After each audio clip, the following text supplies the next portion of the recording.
Ok, 30 secondes du coup les amis. Ah déjà? Ouais, on peut faire en vacances peut-être du coup, non? Bah ouais. Et Benoît il est où? Il arrive avec Du coup, et Benoît. J'espère.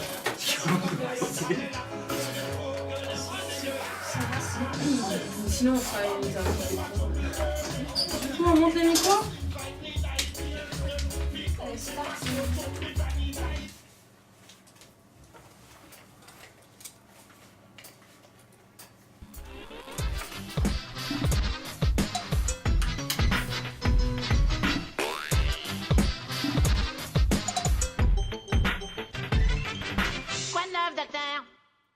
Voilà une semaine que nous avons célébré notre journée, mesdames, notre journée internationale des droits de la femme.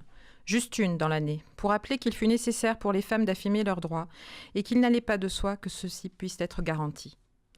Longtemps considérées comme des choses fragiles et asservies par le Code civil, dont l'article 213 prévoyait que le mari doit protection à sa femme ou encore que la femme doit obéissance à son mari, la journée des droits de la femme témoigne ainsi de leur émancipation vis-à-vis d'une société patriarcale où seul le père de famille apparaissait capable de prendre les bonnes décisions pour sa famille.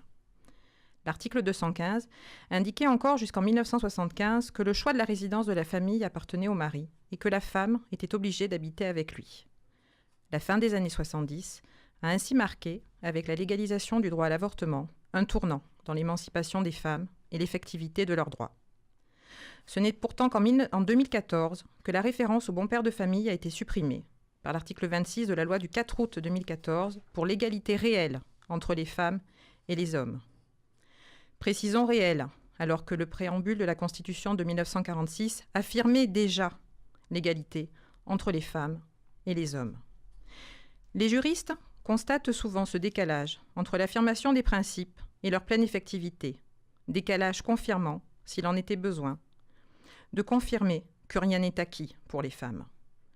Le rétablissement aux États-Unis du Global Rule, décret interdisant le financement par les États-Unis d'ONG internationales qui soutiennent l'avortement, la possible dépénalisation en Russie des violences faites aux femmes, témoigne ainsi que la journée des droits de la femme n'est pas une journée vaine ou inutile.